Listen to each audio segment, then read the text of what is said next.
Você já se perguntou como a astrologia faz previsões? Quais são as técnicas que estão por trás disso? Se sim, venha conosco para entender melhor como funciona essa ciência.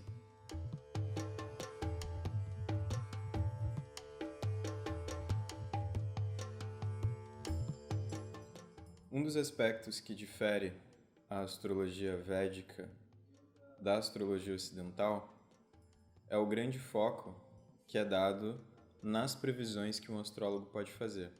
Inclusive, o astrólogo Ken Rao diz que um astrólogo sério, ele só deve aconselhar se ele consegue fazer previsões, porque assim ele sabe o que vai acontecer com aquela pessoa e esse conselho vai ser baseado dentro disso. Então, embora exista o aspecto psicológico ou até psicanalítico ligado à astrologia em si, a astrologia também tem um enfoque muito grande em fatos, em predições. Nós vemos grandes personalidades como o próprio Jung se debruçando sobre conhecimentos divinatórios, tais como a astrologia, o tarô e etc. Dentro da astrologia védica, existem algumas ferramentas que visam justamente fazer predições. Basicamente, existem duas formas de fazer predições dentro da astrologia. Uma é se apoiando no mapa natal e outra é através da astrologia horária. Quando utilizamos o mapa natal, vemos então algumas promessas. Todo mapa tem uma série de promessas. Ou seja, se a pessoa vai ter uma vida curta, uma vida média, uma vida longa, se a pessoa vai ter felicidade na vida afetiva, se a pessoa vai se desenvolver financeiramente, se a pessoa vai ter sucesso em sua carreira, como será a relação da pessoa com seus familiares. O mapa, ele serve primeiro para delimitar aquilo que é possível e aquilo que não é possível. Dentro da astrologia natal, então, a predição começa com a identificação das promessas de um mapa, distinguindo daquilo que é possível daquilo que não é possível. Uma vez que o astrólogo entenda o que é possível dentro daquele mapa, então ele vai usar principalmente 3 ferramentas ligadas ao mapa natal. A primeira ferramenta, dentro da astrologia védica, é chamada de Dasha. Dasha se refere aos frutos que alguém colhe, que alguém experimenta. Dentro do sistema de Dasha, a vida da pessoa é dividida em fases. E cada fase é regida por algum astro em específico, ou por algum signo em específico. Existem inúmeros sistemas de Dasha na astrologia indiana, sendo que o mais proeminente é chamado de Vinchotari. Dentro desse sistema, dividimos a vida da pessoa em 120 anos e, com base na posição da Lua no momento em que a pessoa nasce, distribuímos a regência dos astros ao longo dos anos de sua vida. Além do aspecto de Dasha, nós também utilizamos os trânsitos. Então, o movimento dos astros no céu, ao longo das constelações, vai também de alguma forma influenciar o mapa de cada pessoa. Então, essa é a segunda ferramenta, que é sempre utilizada em conjunto.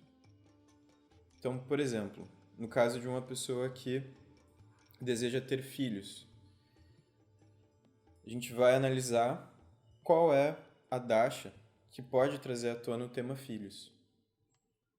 Depois que a Dasha foi identificada, tentamos identificar em que época dessa Dasha isso tende a acontecer e o trânsito vai servir como uma ferramenta que complementa essa leitura. e essa identificação de quando haverá o nascimento de filhos. Principalmente nos baseamos no trânsito duplo, que é o trânsito de Júpiter e de Saturno, porque eles são os astros visíveis mais lentos de todos. Então, sempre que eles se movimentam, algo importante acontece. E por fim, existe uma outra técnica que é chamada de Varshapal ou revolução solar.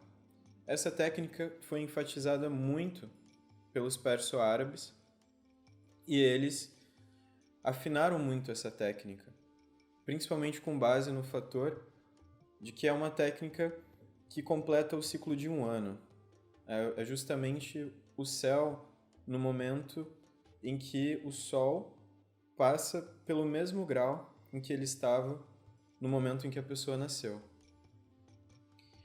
Como dentro de um ano nós temos todas as estações do ano e a representação de um ciclo completo na natureza, isso também traz uma renovação de promessas do mapa. Assim sendo, essa terceira técnica pode ser complementada ao sistema de Dasha, ao sistema de trânsito, e isso complementa a leitura e especifica quando um evento tende a acontecer. Quando o mapa natal não está disponível, a pergunta pode ser respondida de um modo mais direto, com base no céu do momento da pergunta. Isso é a astrologia horária ou Prashna, que é uma astrologia mais simples, mas bastante funcional, principalmente quando há dúvidas muito específicas. O Prashna pode responder questões como se uma gravidez ocorrerá, se um casamento ocorrerá, e qualquer outro tipo de dúvida ligado à carreira ou grandes áreas da vida. E é uma técnica muito mais simples, que se baseia simplesmente na posição dos astros no momento daquela pergunta. Além de todas essas técnicas, um outro trânsito também é muito importante em relação ao mapa natal, que é justamente o trânsito dos nodos lunares. Os nodos lunares são pontos de sombra no céu, basicamente, e eles se tornam proeminentes durante os eclipses solares e lunares. Os nodos, assim como Júpiter e Saturno, também são lentos, e o seu movimento, concomitante aos eclipses, servem para marcar pontos de ênfase e de grande importância no mapa natal. O eclipse pode ser aplicado em um mapa de duas formas. Primeiro, se a pessoa nasce durante um eclipse, isso é algo que tende a ser negativo, de modo geral, é um dosha, é um defeito no mapa daquela pessoa. Existem alguns exemplos de pessoas que nasceram durante o eclipse, como, por exemplo, o Renato Russo.